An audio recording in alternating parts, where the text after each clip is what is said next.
नमस्ते। आत्मधारा पर आपका स्वागत है। क्या आपने कभी सोचा है कि अगर संसार में शब्द ना होते, संगीत ना होता, तो ये दुनिया कैसी होती? बिल्कुल सुनसान और मौन। आज बसंत पंचमी का पावन अवसर पर हम सुनेंगे उस अद्भुत कथा को जब इस सृष्टि को अपनी आवाज़ मिली। आज हम जानेंगे माँ सरस्वती की जन्म की वो कथा जो हमारे पुराणों में बेहद महत्वपूर्ण बताई गई है। इस कथा को पूरा सुनने से ही ज्ञान और बुद्धि के द्वार खुल जाते हैं। तो देर किस बात की, आइए भक्ति में सरोवर होकर शुरू करते हैं ये पावन कथा। पुराणों के अनुसार जब ब्रह्मा जी ने इस सृष्टि की रचना की, उन्होंने जीव, जंतु, पशु, पक्षी और मनुष्य तो बनाए, लेकिन उन्हें एक कमी महसूस होती रहती थी। चारों तरफ एक अजीब सा सन्नाटा था। किसी के पास वाणी नहीं थी, कोई बोल नहीं सकता था। ब्रह्मा जी अपनी ही रचना को देखकर थोड़े उदास थे।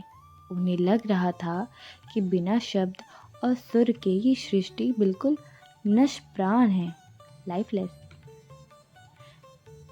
क्या आपने कभी महसूस किया है? बिना बोलने की शक्ति के हम अपने भाव कैसे व्यक्त करते? ब्रह्मा जी ने इसी चिंता में अपने कमंडल से जल निकाला और संकल्प करवा के हवा में छिड़का। जैसे ही ब्रह्मा जी के कमंडल की बूंदें धरती पर गिरी, एक अद्भुत तेज पुंज प्रकट उठा। उस तेज के बीच से एक सुंदर देवी प्रकट हुई, जिनके 4 हाथ थे। एक हाथ में वीणा, दूसरे हाथ में पुस्तक, तीसरे हाथ में माला और चौथे हाथ में वृद्ध मुद्रा में थे। ब्रह्मा जी ने उन्हें सरस्वती पुकारा। माँ सरस्वती ने जैसे ही अपनी वीणा के तारों को छेड़ा, संसार के हर जीव को वाणी मिल गई।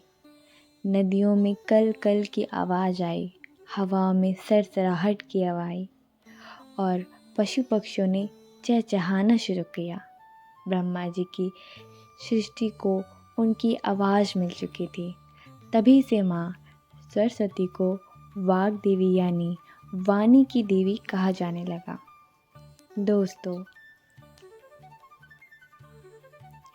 ये कथा सिर्फ एक कहानी नहीं है, ये हमारी चेतना का जागरण है।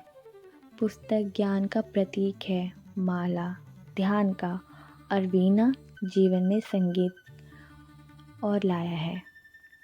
जो भी व्यक्ति बसंत पंचमी के इस दिन इस कथा को सुनता है या माँ का व्रत रखता है, उसके जीवन से अज्ञान का अंधेरा दूर हो जाता है। माँ उसके कंठ में विराजती है और उसी सही दिशा दिखाती है। माँ सरस्वती का यह आशीर्वाद हम सब पर बना रहे। अगर आपको ये कथा सुनकर सुकून मिला हो तो हमें कमेंट में ज़रूर बताएं।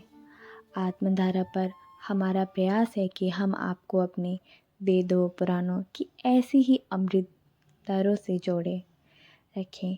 इस वीडियो को शेयर करके ज्ञान का प्रकाश फैलाइए, और हाँ, हमारा चैनल आत्मधारा को सब्सक्राइब करना ना भूलें, क्योंकि आपका हर एक सब्सक्रिप्शन हमें और अच्छे करने की प्रेरणा देता है। अगली कथा में फिर मिलेंगे, तब तक के लिए माँ सरस्वती की कृपा आप पर बनी रहे। नमस्ते।